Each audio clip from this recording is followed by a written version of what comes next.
I'm Lamont Ross, and this is your real life moment. I want to talk about how do we actually forgive. Jesus is actually our model for forgiveness. In Colossians chapter 3, verses 12 through 14, there the Bible says, "So as those who have been chosen of God, holy and beloved, put on a heart of compassion, kindness, humility, gentleness, and patience, bearing with one another and forgiving each other. Whoever has a complaint against anyone, just as the Lord forgave you, so also should you. Beyond all these things, put on love, which is the perfect bond of unity." We are told to forgive just as the Lord has forgiven us, which leads to the question, how has Jesus forgiven us? Well, first of all, he's forgiven us consciously.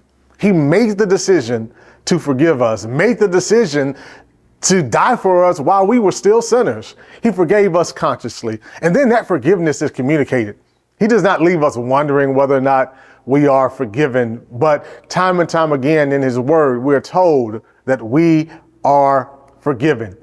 That forgiveness is also continuous. Yes, it is continuous.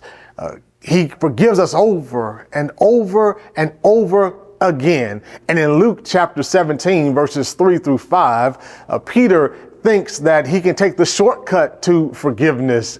But Jesus says, no, you have to forgive as much as is necessary. So forgiveness is continuous and forgiveness is consistent. We consistently forgive no matter what the offense is and no matter who the offender is. I need to be consistent in who I forgive and what I forgive. And lastly, forgiveness is done completely. I'm so glad that when God forgives us, he does not put us on probation, but he gives us restoration. He restores us to a right relationship with him. And so I want to encourage you to forgive as Christ has forgiven you.